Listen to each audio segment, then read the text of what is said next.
Alright guys, BLM here back with more Horizon Forbidden West. We're pretty close to continuing on the main story at this point. I mean, what do we got left? We got a tall neck, a side quest, and then 2 outposts. And to be fair, there might be stuff when we get around to it, especially after we get the tall neck. But we'll see. Let's go. Fuck, that's far away though. Then we have nothing. Yeah, we have to go anyway. Do I still have the bellow back? Yeah, I still have the fucking bellow back. Alright.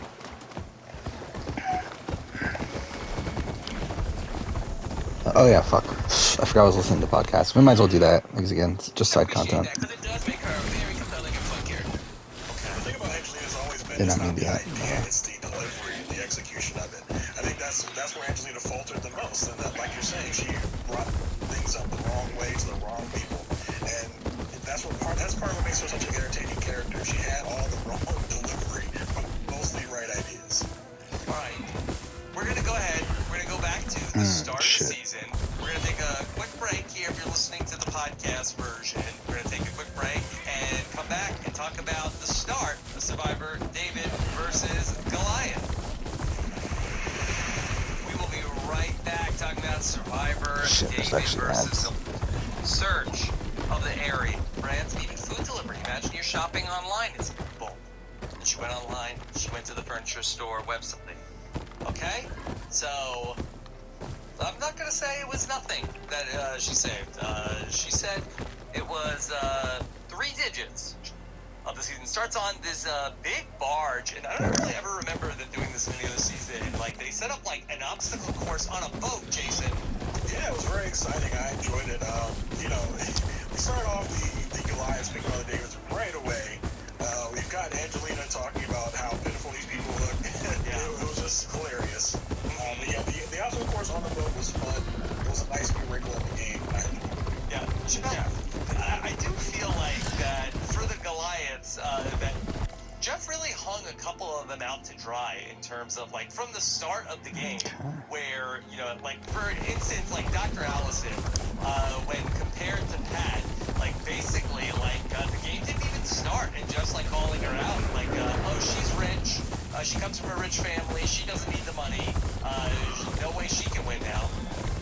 Yeah, he goes, Dr. Allison, you're a Goliath in every sense of the way. She's like, no, I work for things and I had a hard time. He's like, okay, let me compare you to, let's find the most broke down David over there. Pat, come on up, Pat. Pat, tell me about your life. And Pat drops like the sobbiest of sob stories on her. Gone to college, I have to take care of my mom. Yeah. Right, he's like, college? What is that? And she's like, I have, both my parents were loving and they were professors as well. Like, so he does. But again, I think this is another part of why the story works so well, is because Jeff is very much saying, like, Davids, y'all are the underdogs, and who doesn't love an underdog story? So, yeah, even though you want to root for Dr. Allison, a part of you is like, no, the story needs to be told where the little guy overtakes the big guy, and it has to happen at their expense a lot of times. I do like when Jason said, though, about Angelina talking about how raggedy they all look, because there's a moment where they cut the camera to her, and she's literally like, oh my word, like heavens to Betsy, I can't believe that. Like, man, Christian is a doctor as well. They just don't call him that because he needs to be a David, so I thought that was very entertaining. Well, I felt like Jeff in these cast interviews, like, talking to Allison, he's like, oh yeah, I'm gonna get her first day. I'm gonna get her #1. Like, he set this up in his mind, like, days before he went out there. He's like, I'm gonna call Allison first. Yeah. Oh, well, you had to work very hard. Yeah. Thing that you got from your parents. Let's get off, because it's like, at the end of the day, it's like, I feel like... Oh, there it is. I really feel terrible for Allison the whole season. And not one nice thing happens to this woman the whole season. Nobody's nice to her. She gets food poisoning. They're always like trying to, like, every vote is like that she's either like the intended target or the decoy. Light just like reams her out at her last vote before she goes home. Who am I fighting against? I missed 3 people when I was doing the cast rundown, and Allison was one of them. She was like, I'm alive. Like, she was invisible.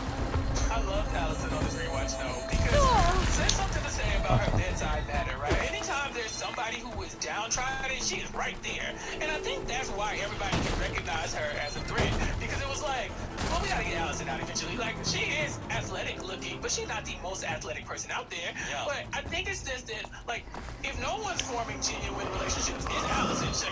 If you start crying, she's right there, like, pat you on the back.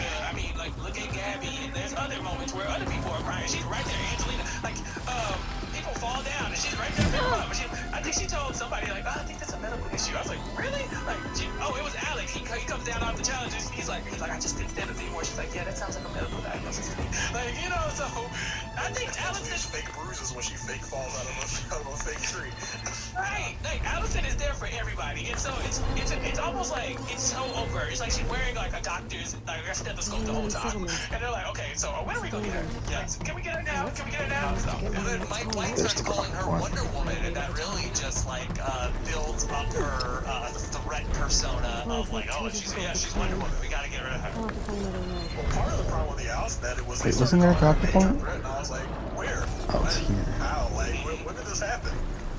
yeah, she was just like the universal, like, that's her she could win. I can see that. Oh, that's not a grapple point, it's a The ladder. cool thing about this season, though, is that although Allison was kind of painted as a threat from pretty early in the game, and so was Christian, the votes were never straightforward. There was never a time where someone said Allison's name, and then very closely after that she went home. Like, it just wasn't the thing. And even when she went home, it wasn't even a blind side. We see later on how that unfolds. So, yeah, Allison has a rough go at it, but I think she's a pretty good survivor player from what I can tell. Yeah. So let's talk about this first challenge. Pick your two weakest members. They pick the two weakest members, and then what happened? The Goliaths got to pick their strongest members. Is that how it worked? But Christian and then Lisa got to pick their the Davids got to pick the way the Goliaths went. That's what it was. Yeah. They got to pick their own obstacle course, the way they went. And yes, I do believe the Goliaths picked their strongest. Yeah. And then the Goliaths got to pick the weakest Davids and the strongest Goliaths. And in exchange, it was pick the path, right? Yeah. This culminates in Christian just acing a slide puzzle. Yeah, where am I supposed to go from? Like, where am I supposed to start? Better to start the season where then, Christian is presented from the start as this person who is able to solve these puzzles. They call him Big Bang Theory, just like before the game even starts. Mike White called him that. Yeah. And I was like, okay, Mike getting paid off by CBS. Here was the thing though. I know when Christian saw that slide puzzle, like which path you pick. I know he can okay, there we go. His face. But when they go to him, he's like, okay, this show's gonna do her best. But then they go to the Davids and they're like, we got this. It's like, the Goliaths, they're like, we got this. But he's like, okay, listen, she's gonna try her best, we'll see what happens. And it's like two different approaches, even though he knows in this moment, if I get to that puzzle, it's a wrap. And so it's fun to watch the entire time. But I like people's reaction after he does the puzzle, because Jeff's like, whoa, he did the puzzle faster than anybody I've ever seen in my life do a puzzle. But when Christian starts spouting off his resume and the reason why he's doing the puzzle, you can see Davey's face behind him like, what are you doing? Either like, that's super impressive, or that's super impressive, and why would you share that? And so that's the beginning of Christian is the big threat. It happens on the boat before they even get to camp. Yeah. Let's talk about the Davids, and then we'll talk about the Goliaths. The Davids basically get a lot of airtime the first two episodes, and then the Goliaths end up going to drop council in the third episode. So overall, we get to meet the Davids, of course. Christian is going to be the person who gets the most screen time there. Jason, who are some of the other Davids that caught your attention? Davey impressed me. Davey stood out from episode 1. I really liked him. Just as far as kooky characters like Elizabeth, she was pretty funny in her limited time there. Then we got kind of Gabby and Christian kind of hit it off in the beginning. So the Davids were really a fun ragtag group of people there. Oh, is this really You see it? a lot of Pat trying to put the shelter together, who, it's funny that Pat is like the Tata the Bushman of, like, he was there for, 2 days, built the camp, and then was gone. And rest in peace, Pat. I mean, he survived, but it looked like it wasn't gonna make it for a while. But yeah, it was touch and go. We weren't sure about Pat. He is still with us, yes. Yeah, there was a few people on this season that get like, so this person is bossy. Edit. Pat is the first one out the gate. He is the bossy guy. I think Christian, in his own convoluted way, says, you know, some of Pat's jokes are very crude. He also is very demanding, and that might be off-putting to some. We find out that, yes, it is. Luckily, later on, we don't have to worry about Pat and being voted out because, no, I think God is going to step in. It's In kind the of early boring. days, also, we see Nick Wilson. The story always is that Nick Wilson would have been voted out first from this David truck. Nick doesn't want to work. He wants to look for idols, and there are people that are noticing, Jason, that Nick isn't a good worker around camp.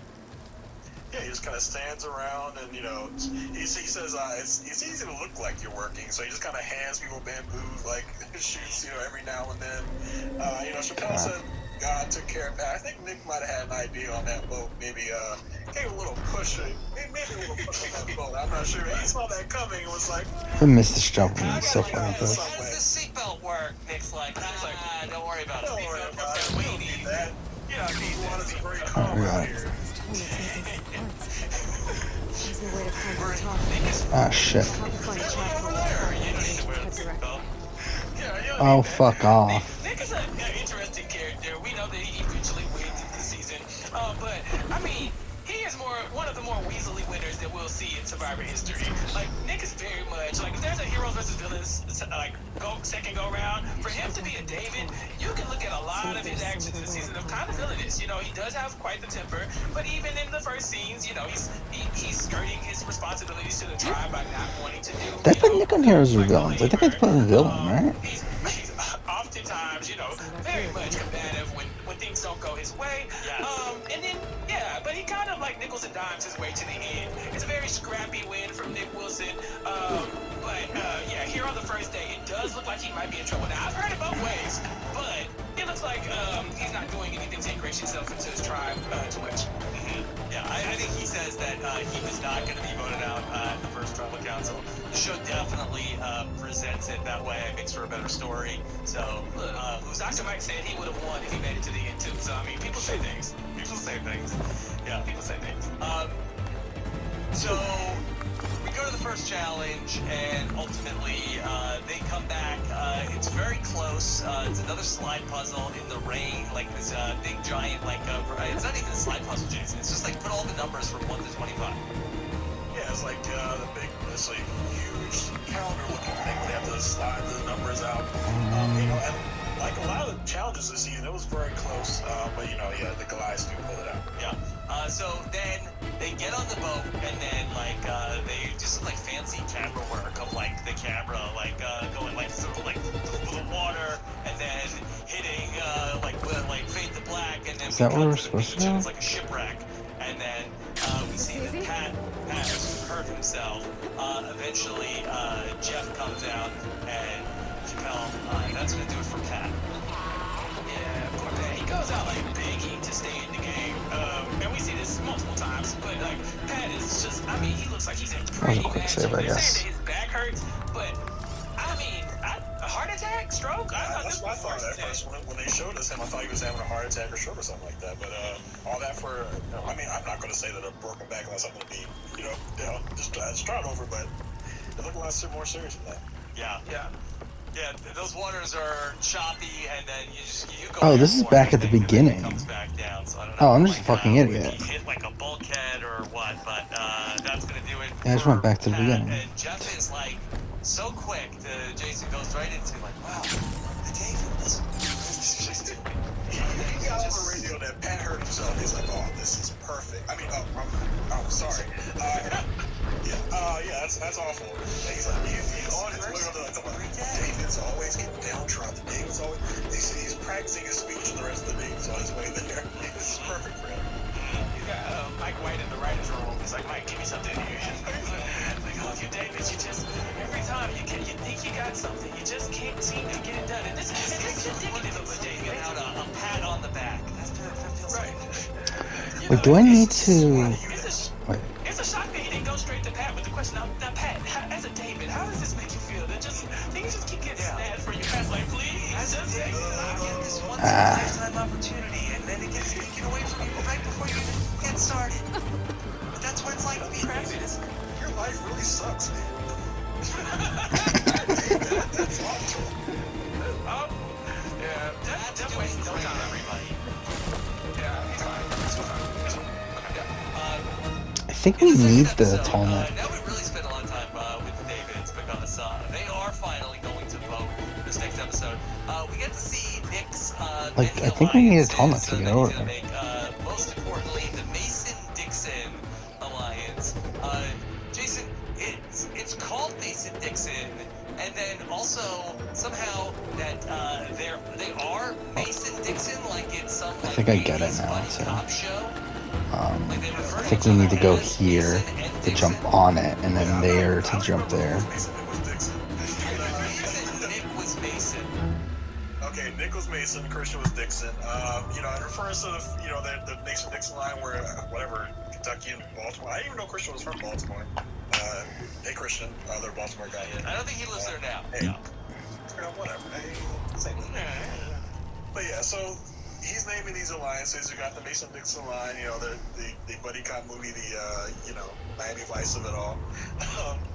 And he has a thoroughbreds with Elizabeth, and you know, he's doing good with forming those connections. I think in the first after he has his stumbles in the first episode.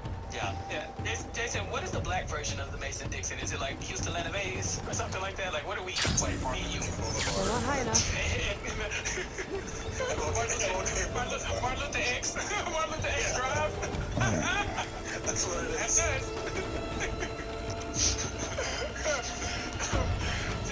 This is a good character for him because I think he identifies that Christian is very smart, and you know you want somebody like that on your team. He's also a really big fan, so you hope that he goes before you. So yeah, I think this works for him. We got to see Davey, that he catches an octopus in the first episode. He's a provider, and he's out looking for the idol. Davey is going to find the first idol on the David camp. He says it smells like an idol. Genuine leather is like the true idol smell. Davey's an interesting character for me. I remember when the cast was released, I was like, oh, this is one of the few Survivor players that I've ever seen myself in, you know, in a way. Because like I've watched Survivor since season 1. If Jervis was not on season 1, I would not have seen season 2. He was the only black guy on there, and I was like, I like that. I could be that guy one day, or maybe like this is gonna be fun. Let me watch this from his perspective. But throughout the seasons, I don't have a lot of like people who like really speak to where I am in my life and like things that I haven't like that have a lot in common with me. I think when I was in college, like GC might have been on Survivor, and so I was like, yeah, that's my guy. But since then, you know, Jeremy's a dad. Went to school, but Jamie was like, okay. He went to a historically black college like I did. He also is in a black fraternity like myself. He's in the lesser of, you know, the 1911 black fraternity.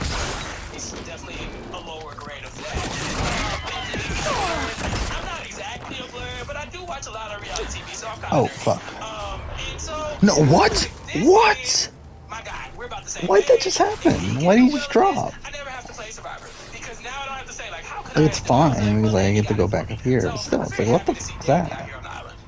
So like, I would probably describe myself as a blurred as well. Like, and it was like you said, Chanel could see somebody out there like that. He makes a couple different comments over the course of the season about kind of the black experience, and in the reunion or the finale, he talks about how he wanted to set a good example for black people because time to leave the party. I think that's something that part of the diversity initiative is kind of looking to fix that too. So he's kind of on the forefront of that.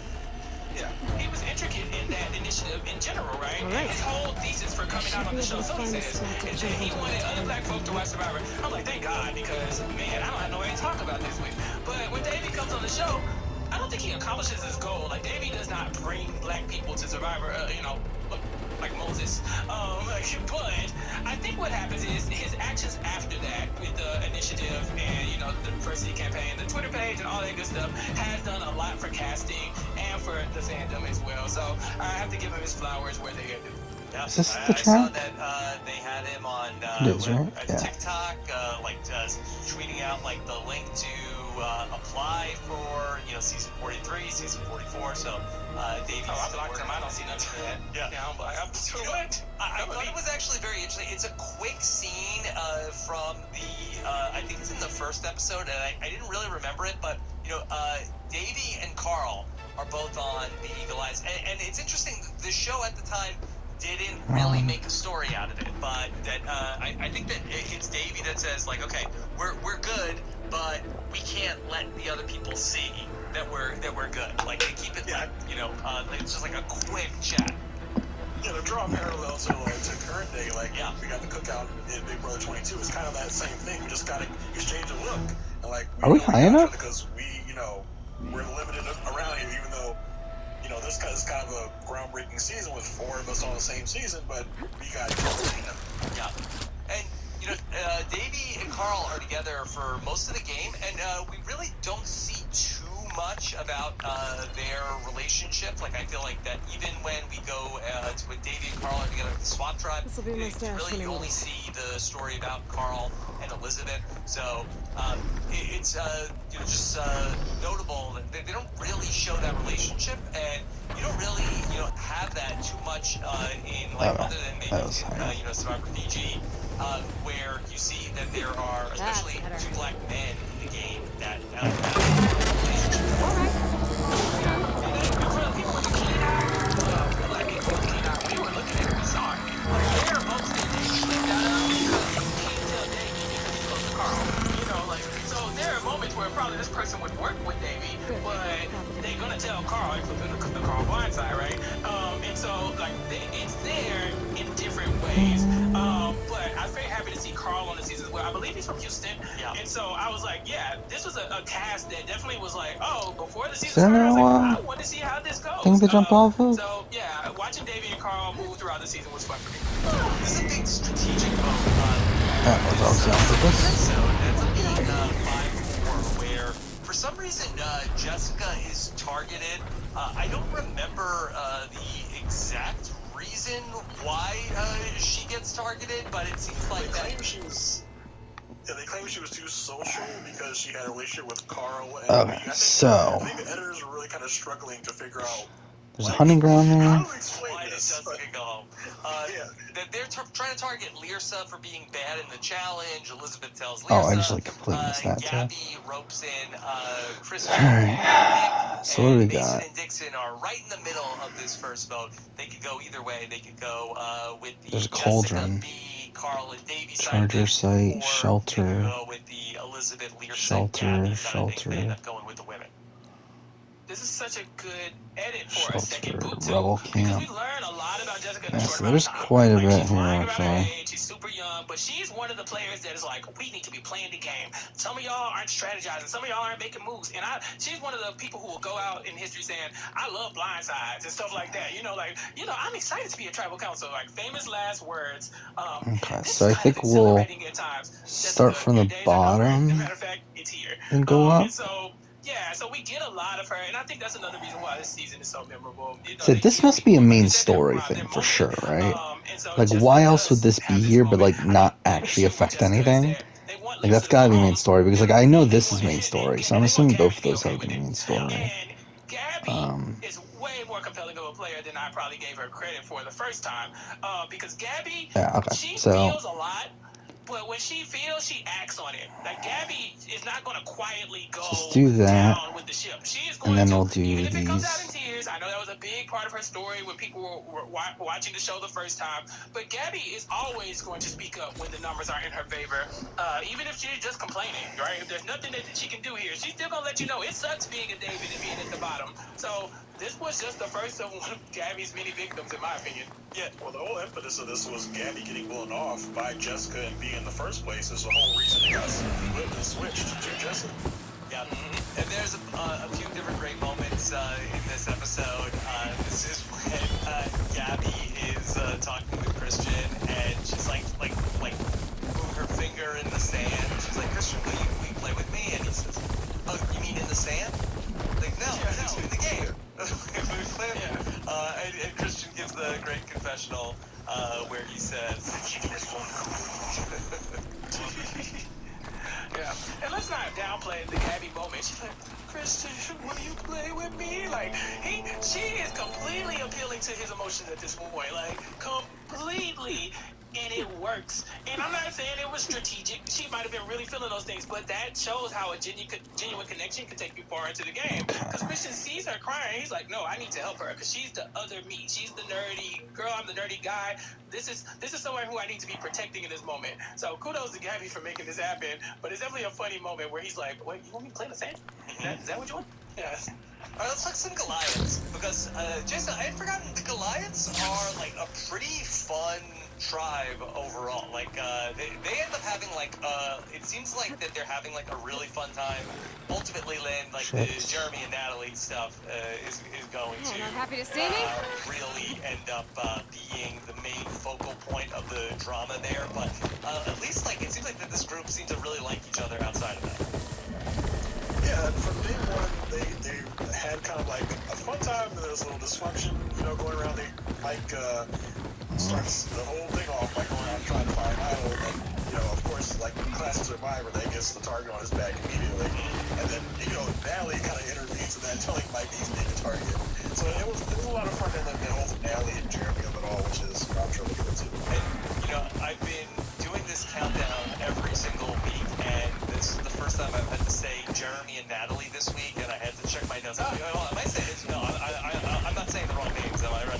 No, checks notes. Yeah, it is another Jeremy and Natalie that we're talking about this week. Yes, and this Jeremy and Natalie are going to be at each other's throats to the nth power, right? Like, they are never going to let up. And I think it's just two people who are not going to see eye to eye in any situation ever, right? Or at least on an island where they're starving, that kind of thing. Because Natalie is making some enemies out here. Some would say she's not the most self-aware. She disagrees. But I think the way Jeremy approaches her about some of their differences, it doesn't do them any favors. It's kind of like he came in there kind of direct, so she let him direct. And he was like, whoa, I'm trying to help you. It was like, yeah, but also calm down a little bit.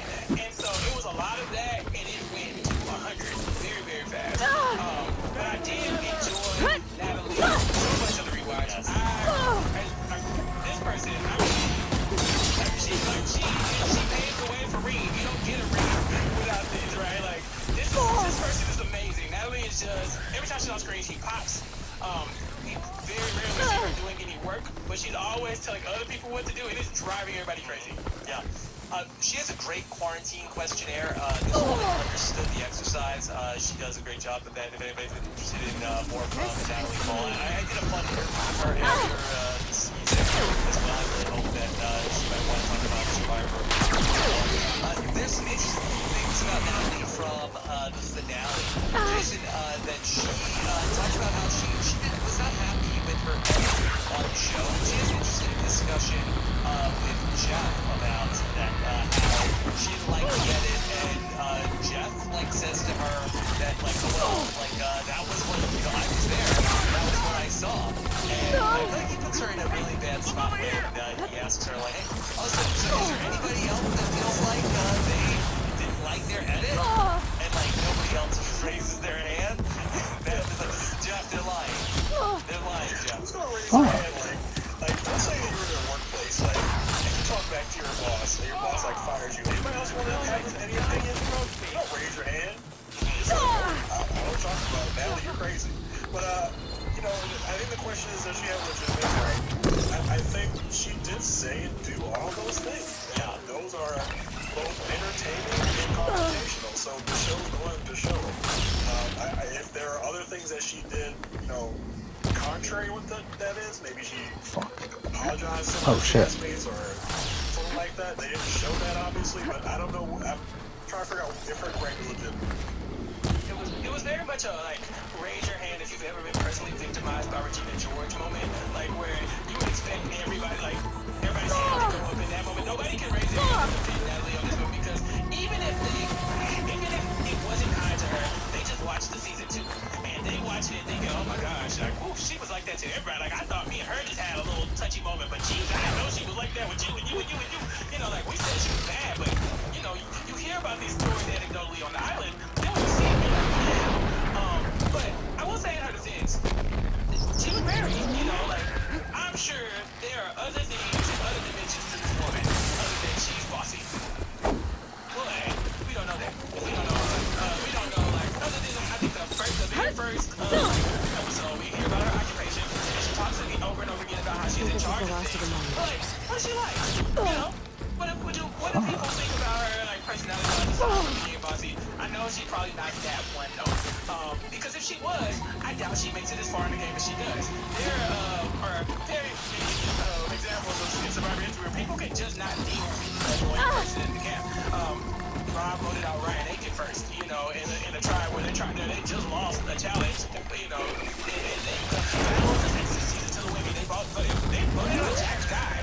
And so there are people who you just can't live with, and Natalie seems to be able to skirt past that a little bit. Alright, well, that's probably not working. People shoot themselves in the foot just to get rid of those people. Yeah, that's true. The other Goliaths, we talked a little bit about so far, but that he is like a big force in the season. From the start, he gets a little bit of hot water in the early days of the game. I have a question for you. Yes, you've seen so many seasons at this point. How many times have you seen the nerdy guy go out and find the idol, go looking for the idol, and then everybody talk about it behind their back? Because I can think of probably Wait, what? Examples off the top of my head right now, and you've been I watching put more in some seasons of than my me. own. Yeah, I mean, it Sounds like you happens need a lot, them. certainly, like, in the 30s. Like, it's Saga! certainly, like, a trope. Take these and set them up around camp, okay? You know, Steven really gets the ball rolling in So, the 30s, and then it's red almost hair? like I'm so every confused. What season just after happened? Like high down ale? yeah, it's their go-to editing style. Like, okay, we need to go. Like, this person has a growth editing. Edit. Let's make Do you sure we mind throw telling in me this why part you're about them hunting going. stalkers in the middle Oh, of Tanakh boy. territory? Oh, not hunting. Salvaging. So you're salvagers. Are you part of Karif's crew? Yes, actually.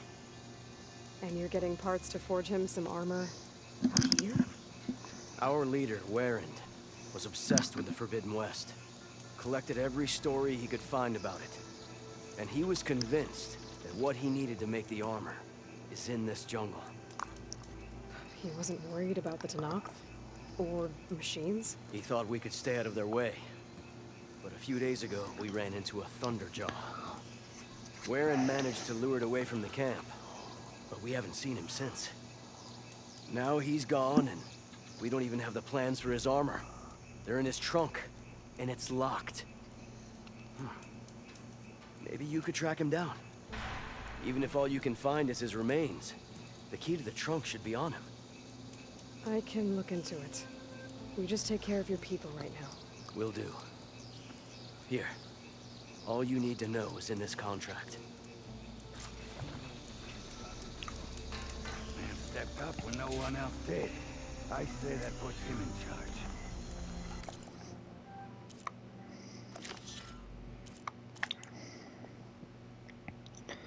charge. Okay. So we'll probably do that next episode. Is there no camp here though? It's kind of bullshit. We have those mines to fight out when one comes.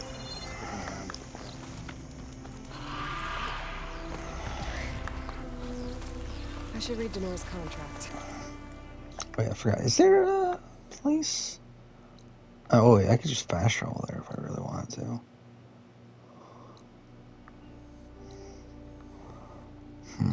Is there a place I can fast travel to?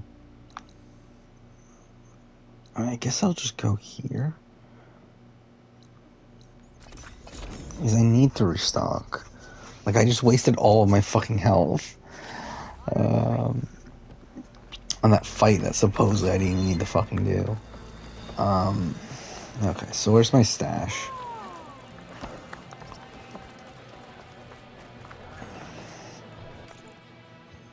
Alright, I can't do that here.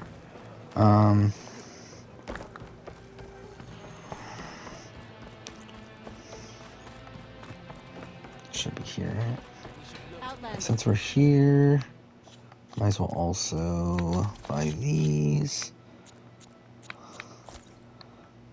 Alright. Is that really all we got? I offer you an honorable trade. When was the last time I bought and sold stuff? Oh, I guess to be fair, yeah, it was right before. Yeah, so no one. Because I forgot all we did is the relic ruin last episode, right? So it's really just this fight. Wait, where's my stash? Is it not here? It is here.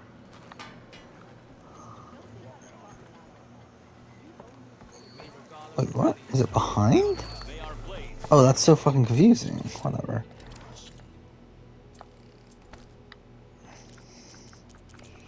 Alright. Let's go and find the campfire and crash it all back. That was definitely something. Oh, okay. Did I break the game?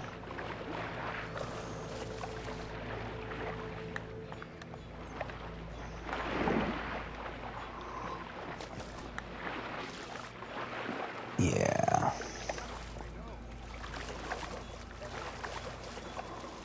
Okay, never mind. I guess I didn't.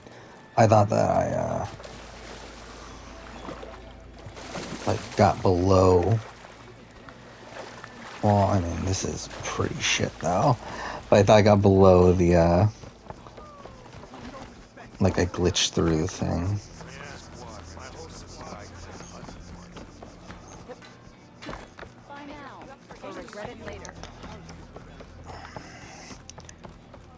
I really don't like how a lot of these places are designed, though, if I'm being honest.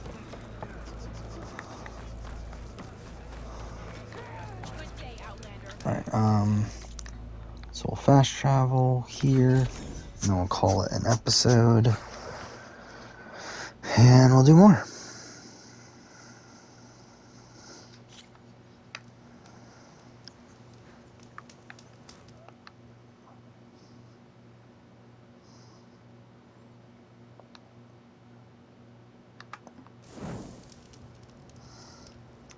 So, for now, next time, continue on.